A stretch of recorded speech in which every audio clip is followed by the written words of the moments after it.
Okay, so today I'm going to tell you the differences between CIAM versus IAM. These two things should be treated very different. I put together 5 points that I think are the most important.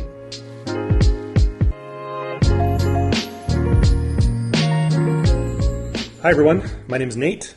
All right, so I put together 5 points here. Just to start off with, let's get the terminology right. So CIAM versus IAM. CIAM is CIAM. The C stands for customer. And then of course, identity and access management. Versus IAM, it's just identity and access management. CIAM means that you are building a platform for customers versus an internal party. So this could be the workforce, for example. Okay, so let's get into those points. Point number 1 is the scale. So in the CIAM world, you have hundreds of thousands or even millions of customers using the platform. Maybe you have apps deployed into different parts of the world and they're in different markets. So you're marketing and trying to get people to register and sign up. We've all done this. We all have downloaded mobile apps or gone to websites where we need to create an account and register. If you think about the scale of that, that means that you could have a CIAM platform with millions of users that are doing transactions per second, so many transactions per second. As opposed to the IAM world, this usually refers to the workforce, which means that there's going to be far fewer users, right? I mean, and even the biggest companies in the world are, tens of thousands of users? And so you can see the scales are quite different. Usually it's going to be in the hundreds or thousands maybe. So the scale of those two platforms are very different. You can see that there might have to be a lot more things going on between the two on the back end. All right, point number 2 is the conversion from an unknown to a known user. In a CIAM world, you're deploying into markets where customers, they don't know who you are. They've downloaded your app for the first time, they saw an advertisement or whatever, and you need to take that user from someone that you don't know who they are to someone who you know who they are. And that could be for digital experience purposes. It could be to give them access to some resource. It could be to protect their digital identity. Lots of reasons. But essentially, all of the marketing strategy in order to get that person in the door revolves around this idea that they are an unknown person, and so you need to reduce the friction to get them in the door. Oftentimes, you keep registration forms really small, or you have them sign up for a newsletter and then maybe progressively profile them over time. In the IAM world, you know who this person is, right? They're an employee of the company. They've gone through an HR process, they've been hired, they have paperwork. There doesn't need to be a marketing strategy around that. And in fact, there doesn't need to be little friction, at least at first. You can, have them go through somewhat of a complete or comprehensive registration process because they need to get access to the systems. That's important to them. It's part of their job. Point number 3 is CIAM is generally more tied to revenue, and IAM is generally more tied to productivity. So if you think about it, in the CIAM world, you want to get people in the door because you want to drive adoption, and maybe you've got a loyalty program where you're issuing points or something like that. And ultimately, it's to grow the size of the company, to grow that market, to grow the revenue.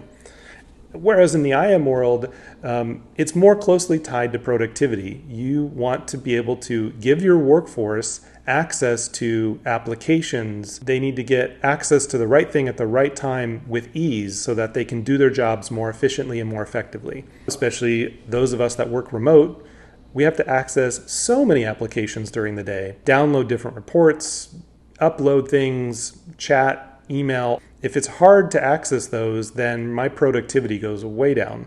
So you can see that the difference between those two is revenue versus productivity. All right, point number 4. This is a little bit of a contentious point, but in general, CIAM use cases tend to be a little bit more varied than an IAM use case. You can imagine that in the CIAM world, you deploy your app into any market. It could be a market in APAC region, in the EU region, in the US region. Maybe some of those markets use mobile phones as their primary authentication ID, whereas others could use email as a primary authentication ID. Maybe sometimes you can allow people to self-register versus being invited.